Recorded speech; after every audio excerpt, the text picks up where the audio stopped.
You don't need to cast. Casting is too expensive for this. Well, it's perfectly fine, perfectly usable for prototyping and that kind of thing. Not a single casting node, and we have all these different relationships between controller and player pawn. And this is called a hard reference. You do not want that, and that's why you try to avoid casting at all costs. Casting is one of the most misunderstood things in Unreal Engine 5. A ton of YouTube videos will tell you that casting is bad and that you shouldn't do it. But why is it bad? The majority of videos and forum posts don't actually explain the why. They just give you a generic answer like it creates a hard reference, or it's expensive to cast, or just use interfaces instead. If you're still with me and you find that you can't answer not only why casting is bad, but when you should use it, then you've learned casting wrong. And in this video, we're going to dispel the myths and show you when to cast, and even when it's flat out mandatory to cast. Hey, my name's Taken Grace, and I make Unreal Engine 5 tutorials and instructional videos. If you want to learn why we do things in Unreal Engine instead of following along blindly, subscribe to the channel and let's become better game devs together. Casting is usually one of the first ways you learn to communicate with blueprints in Unreal Engine, but the theory is almost always skipped. So in this video, we're going to climb the ranks, junior, lead, senior, all the way up to engineer, to show you what casting actually is and what it costs and when it's the right call. Let's get started under the hood. Before we talk about what casting does, let's kill the myths that have been floating around forever. Myth number 1, casting creates a copy of the object in memory. This one makes people genuinely afraid of the node, and here's the reality. If casting duplicated your player character every time you used it, your computer would be on fire before you finish loading the first level. What's actually happening is simpler than that. Your player already exists at a specific spot in the RAM, at a specific memory address. When you have a generic actor reference, you can see the shape of the object, but you can't see the stuff inside. The health variable, the gold, none of it. Casting just clears the fog. You're not building a second house. You're telling the CPU to treat the data at that address as a specific type so you can access what's inside. Myth 2, casting is slow and kills your frame rate. Casting is a pointer comparison. The CPU checks whether the class ID of the object matches the type that you're asking for. That check is so fast that you could run 1,000 of them per frame and never see a single millisecond of frame time increase. If your game is lagging after a cast, it's because of what you're doing after it, not the node itself. The cast is nearly free at runtime, and we'll come back to where the real cost actually lives in a minute. Myth number 3, casting is bad practice and you should always use interfaces instead. This one, it gets repeated so often it's become a rule that nobody questions. Interfaces and casting are not competitors, they solve different problems. Interfaces are for generic communication, you don't care what the object is, you just want it to react. Casting is a specific communication. You need to access a variable or function that only exists in that one particular class. Trying to replace every actor with an interface leads to interface bloat very fast, where you got 50 functions in a single interface just to avoid one cast node. That is a maintenance nightmare that we want to avoid. Okay, so what's casting actually doing? You're doing two things. First, a type check. Is this object actually the type that I think it is? And second, a promotion. If it does pass that check, then now you have access to everything in that specific class that it exposes. Think of Unreal Engine as a librarian who hands you a folder labeled actor. Casting is telling the librarian, I know what's inside this folder. Give me the dragon-specific tools. And if you're right, the top pin fires and you're in. If you're wrong, the cast failed pin fires and you handled it cleanly. All right, let's get into the editor where we're going to start the junior level, and the goal here is simple. Learn how to refine a cast based on exactly what you need and nothing more. All right, so we're in Unreal Engine 5.7 here. Let's learn about casting. So I am inside of a project that I'm just prepping for another video in a couple weeks here, or a week or so. It's going to be about inheritance. So if you guys want to learn about that, make sure you subscribe to the channel. We're going to make all of these different types of doors, including lock and key door and a padlock door. So that'll be super cool. But today we're going to learn about casting using this project. So let's look at this one here specifically. Auto Door, I had it so that when you overlap with this box as a character, it will open for you. Okay, but let's refine and get there. All right, so how I currently have it is we are casting to a character. So if it is a character that just overlapped with this trigger box up here, then it will return true and then it will open the door. And it's doing the same thing here for end overlap, okay? But if we wanted to, for example, we'll just move this off to the side here and we'll come back to it. So we'll say, you know, this is a generic actor reference. So we'll say, you know, if we wanted to apply damage to anybody that overlaps with this trigger zone, we can just call apply damage, because that exists inside of the actor class. And if you guys know your hierarchy, if you come over here and we'll just create a new blueprint class or whatever, and you come down here to all classes, actor, look at how many things inherit from actor. That's quite a few. So if you wanted to get anything specific from any of these actors, then you would need to cast to this class in order to refine it to get what you need. So to showcase this actually working, we're going to just plug this in. So anything that basically overlaps with this will be able to open the door now. So we'll just test that and see how it works. So we got this actor here. I'll just push it and see that it opened the door there. And I'm not anywhere near the actual trigger box. The trigger box is probably a little bit further up here, right here is whereabouts where it is. It just, yeah, the event on the other screen just fired. So okay, so that means that anything that overlaps with this trigger box can open this door, but we don't want that. We only want pawns. So enemies, players, anybody who can walk around with a controller, we want to be able to activate this door. So in order to refine that information, we have to cast to our pawn. Okay, and then if our cast fails, we'll just get a print string here, and we will say not a pawn. Right? Okay, if it's a pawn, then the door is going to open, but if not, it's not going to open. So we're going to hit play, and we'll try it again here. We will overlap with this, and you can see this time it said not a pawn up in the corner there, and our door did not open. But as soon as my player overlaps with that trigger box, it's going to open because it is a character which inherits from the pawn class, right? Okay, so obviously in this particular case, pawn can be anything that inherits from a controller, or pardon me, that has a controller that controls it. So that can be a vehicle, that can be a drone, that can be not necessarily something that walks around that can trigger this, right? So maybe we want it to be a character, somebody who actually can walk around, right? That is what the character class is, and character class has movement component and all that kind of stuff, right? So in this case, we want to check and see if it's a character class instead of a thing, right? So we'll say not a character down here, but it's still going to work because, like I said, the character, because like I said, the player that I'm playing as is obviously a character. So it's still going to ignore this thing here, not a character, and then it's going to open up for us. So remember, each step down the hierarchy unlocks more tools and variables, events, etc., but each step also increases how much gets pulled into memory. So cast only as deep as the job that you need. And we'll get into more of that in a second here. So now that you've learned how to refine a cast, let's talk about how devs burn down their projects with them. Welcome to the lead level where real structural damage can happen. So the most common mistake is casting to the BP player character from every single blueprint that needs one variable. Your pickup item casts to it, your door casts to it, your enemy casts to it, and what you've done is you've built a spider web, and every strand of that web is a hard reference. This is where the actual memory cost lives, not at runtime, but at load time. The moment Unreal Engine loads your pickup blueprint, it reads that cast node that's sitting in the graph, and it says, okay, so I better load the player too, just in case it fires. So now your tiny 10 kilobyte pickup is dragging the player's textures, animations, weapons, and every other asset that the player references into memory. So even if the player never touches that pickup once, it's still going to do that. So a really easy way to check that out is by opening the size map. So let's have a look here. So if we, for example, open up this auto door once again. Okay, so there's our auto door. Let's find it in the content drawer here. Got our auto door. We're going to go to the size map. The auto door is 4.7 megabytes. Okay, so you can see that we're referencing some textures.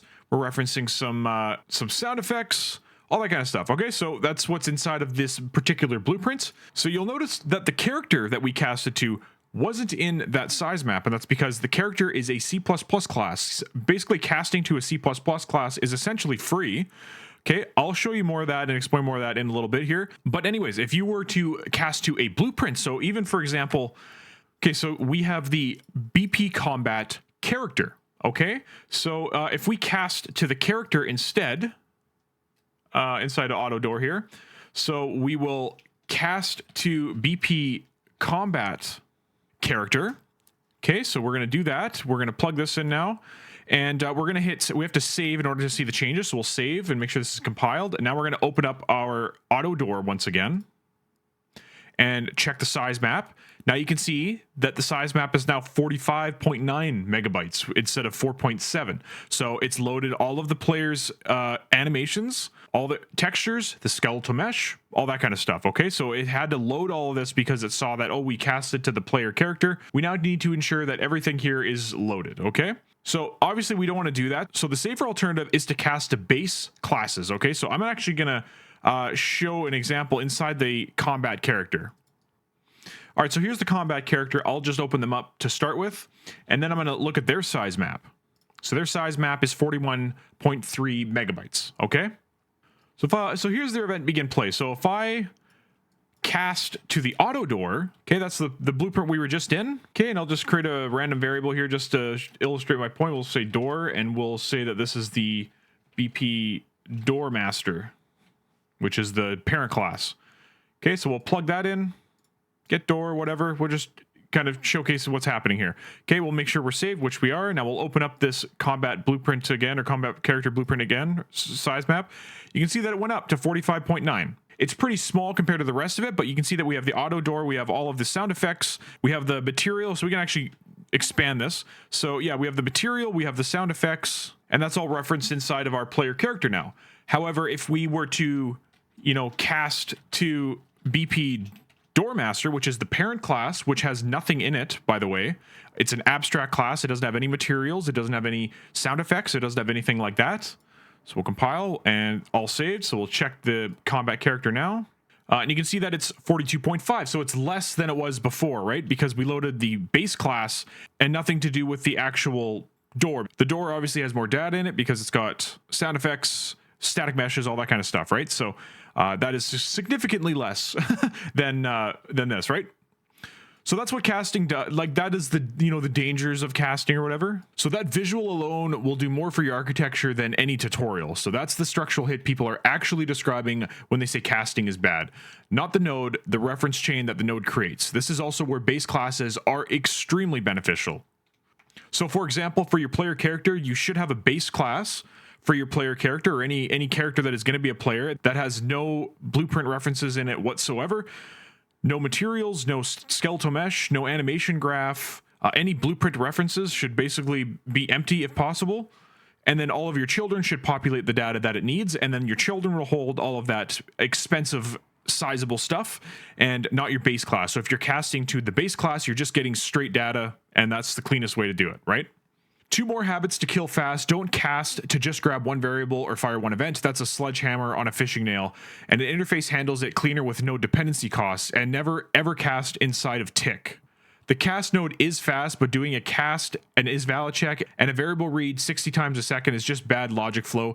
Cast once on begin play, save the reference to a variable, and pull from that variable for the rest of the blueprint's life. If you have destroyed an actor that is referenced in a blueprint, you will need to cast again in order to get a fresh copy of that variable. A good example of that is your player character. If your player character dies, that player character is no longer in the world, so any variables that other blueprints are holding for your player character are now null and void. You need to recast to get the new player character's player pawn or player whatever it is in order for all of those references to be valid again. Okay, all right, senior level is where we build the decision framework, so you stop guessing and start choosing deliberately when to cast.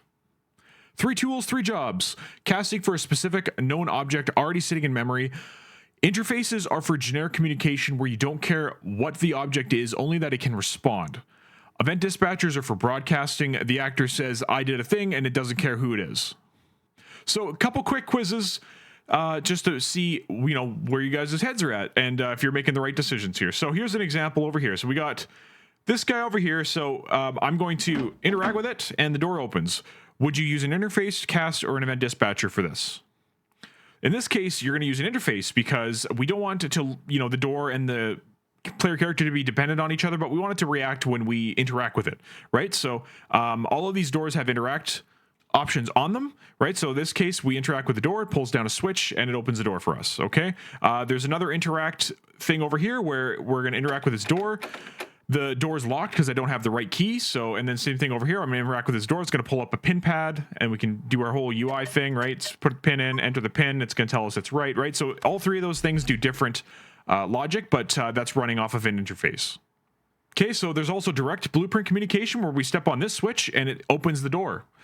So the way I have that done is we have a separate button. We have a variable in it for the door, and we have to choose that specific door with this eyedropper tool. Select it right here. We're going to choose the exact door we want to open, which is this one. Then we call an event in here to open the door when we overlap with the switch. Okay, right here, we want to open multiple doors with one button. So would you cast, would you use an interface, or would you use an event dispatcher?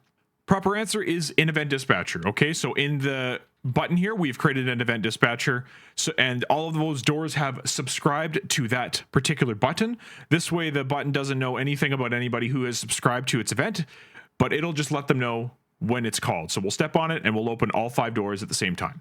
Okay, so that's an event dispatcher. Scenario 3, we already looked at one over here where it's looking specifically for if a player character overlaps with it, right? So another example is if you're playing a game where you score a goal, right? So if a ball goes in a net, then you're going to want to increase the score by 1. But obviously you want to make sure that only when the ball goes in the net that you get 1, or else people would spam it like that. You know what I mean? They just like run inside out and add some points and it'd be chaotic. So in that case, you're going to use a cast. So we're casting to BP ball base or whatever. That's going to come out super wrong, isn't it? Anyways, so, you know, we cast to the ball class and we're checking, hey, are you the soccer ball? And if it is, then cool, we're going to increase the score by 1. And if it's anything else, the cast is going to fail and we're not going to do anything. So that's a good example where we're going to use a cast. So are there other ways to do this? Sure, but is it worth all the extra work just to avoid a cast? Not at all. Okay, one casting rule that clears up a lot of confusion. Casting to C++ based classes, like I was saying earlier, like character or actor, cost almost nothing structurally. C++ lives in compiled engine code, not in blueprint asset memory, so there's no hard reference chain to create. And the same thing goes for game mode, game state, and player character. Those are already loaded when your level starts, so casting to them adds 0 memory weights, but you want to cast to the highest ancestor that exposes what you need and then stop there. So for example, if you wanted to apply a decal to a player's mesh, like we did in one of my previous videos, you're going to cast a character so you can access the mesh that's a part of that character. So that's a very lightweight class that you can cast to, and then we can apply the decals to the actual character's mesh. The actor and the pawn classes don't have the mesh in it, so you have to cast to character in order to get it. You don't have to go as far down as your player character in order to get that mesh. You only have to go to the character class. Finally, here's the section most videos skip entirely. These are the situations in Unreal where casting isn't a choice, it's the only path that works. Multiplayer is where you'll hit this wall hard. So in multiplayer, a player joins a session, post login hands the game mode a generic player controller reference, and that's it. You can't set the team, load their stats, or assign a skin from a generic reference. You must cast to your specific player controller subclass to write that data. Interfaces can't do this because you're not triggering a reaction, you're initiating specific variables on a specific class. So game state is another one where we can get player array, right? So this is all the player states, but it's a generic object reference. So if you've created one called BP player state, it's not going to be that one, right? So obviously you would need to get a for each, and you would need to cast to the BP player state. We need the exact player state class that we have all of our data in, right? And player state's already loaded into memory, so this is basically a free cast, right? And then we can get our keychains, right? So that's a variable I made in this player state class, so we can get our keychains. We wouldn't be able to drag out of here and get keychain, because it only exists in our player state, right? And every single player has a different player state, right? They have their own unique player state. So you can use this player state to say, hey, everybody completed the quest, everybody gets 50 gold or whatever the case is, right? You're going to add it to the player state. So here's another example. We got the keys here that I can pick up to unlock these doors. So if I open that up, you can see here that we're doing this. This is a really good thing to do in multiplayer. So we're checking that on component begin overlap. We're casting to the pawn because we don't want any actor to just run over this key and then interact with it and then destroy it, right? We want to make sure that it's a pawn overlapping with this. But at the same time, we want to add this key to the player states so that the player can access it later on their keychain. So by casting to pawn, we can access the player state because that's where the player state lives. Then we can convert it to a validate get so that anything that is a pawn but doesn't have a player state, like an enemy or something like that, this will be not valid. We will not run this, okay? But if it is valid, then we're going to ask the player state to add this key ID to their player state. And by doing the overlapped actor, we're getting the exact player state of that person that overlapped with this key. Okay, so now you can really see like the benefits of casting. We can get exactly the class that we need, and then we can activate certain things, and we can cast up as high as we can. If you can cast to C++ classes, that is generally the best way to do it because it's basically free and it doesn't add any additional load time, right? So casting, every time you drop that node into a graph, your blueprint learns everything about the target and Unreal loads all of it. So use that deliberately. So if you want to go on a deeper dive with event dispatchers and interfaces, I got videos lined up for that covers the same framework first format. Links are on screen now. Special thanks to my Royal and Sovereign members. Visit the website if you want to support the channel and unlock perks like one-on-one sessions with me. Subscribe and drop a comment if you learned something today, and keep learning till you game over. Peace.